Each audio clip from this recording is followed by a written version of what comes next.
This is our table in our Intech OVR Navigate. This was supposed to be an upgrade. Unfortunately, it's not working for us in this space, so I'm going to switch it out.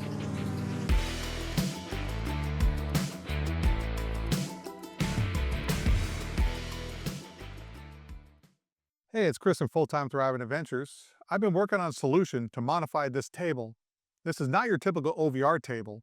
This table is actually from an Intech Terra Oasis, and the shape is specific to that RV's layout.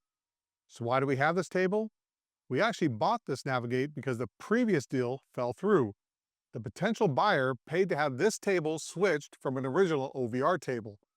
Unfortunately, it's not working for us, so I'm going to swap it out for a butcher block. But first, I want to make some modifications to the table. Then I will sand and seal before installing. So let's get to work. First, let's talk about all the items you will need to complete this table project. You'll need a butcher block countertop. I got this at Home Depot, and it's 4 foot by 2 foot by 1.5 inches thick. You'll need a router, a jigsaw, some type of sander, 220 and 110 grit sandpaper discs to fit the sander, butcher block conditioner, and butcher block oil.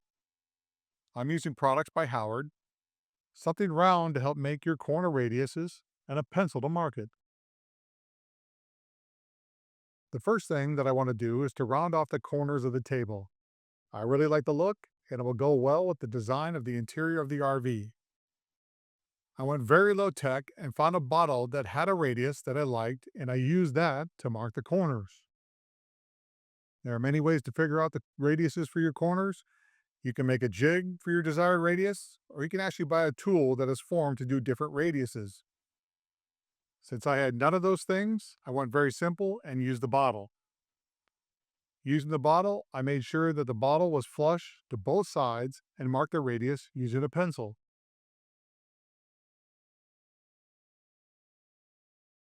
Next, I'm going to take my jigsaw to cut the radiuses that I just marked. I had a little problem with the blade flexing and not giving me the straightest cuts, but it worked well enough that I will be able to sand the corners the rest of the way to round them out. I need to finish rounding and smoothing out the corners, so I'm using a 110 grit sand disc to accomplish that. Now that this side is done, I will complete the same steps on the other side. All 4 corners are now rounded and sanded to my preferred radius. Now I'm going to use my router to round over the edges along the whole table. This will be the final step to shape the table to complete the look that I'm going for.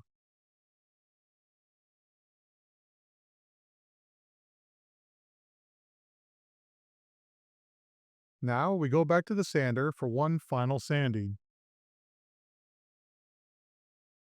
Once I have rounded over the edges, I will sand the whole table using 220 grit sandpaper to smooth out the whole tabletop to include all the edges.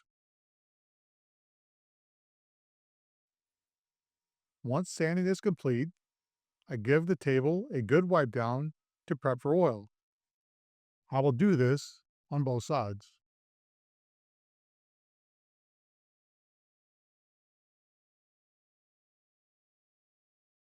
Next, we will apply our oil to the tabletop.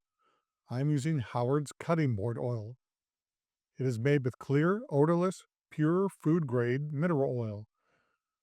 The penetrating quality of food-grade mineral oil brings out the depth of grain in wood and helps prevent drying and cracking. Cutting board oil is perfect for the initial oiling or seasoning of cutting boards and butcher blocks. The instructions say, for thick wood surfaces like butcher block, apply 3 to 4 coats and let each coat soak in for at least 1 hour. I have spare time, so I let each coat soak in for almost 2 hours.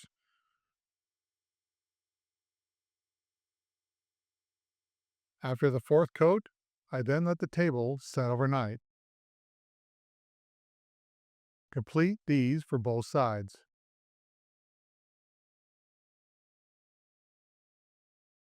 We let the table sit overnight after we applied 4 coats of Howard's cutting board oil.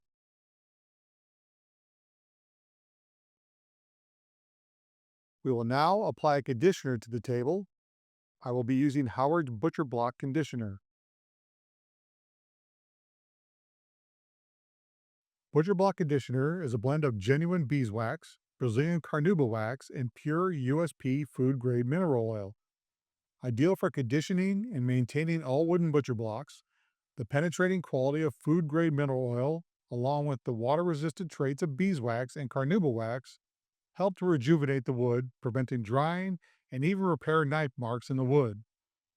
At least that's what it said on the bottle. The instructions say for surfaces 1.5 inch thick and over, apply 3 to 4 coats. Apply to all sides for even penetration. Wipe off any excess with a clean soft cloth. Reapply whenever the wood looks or feels dry.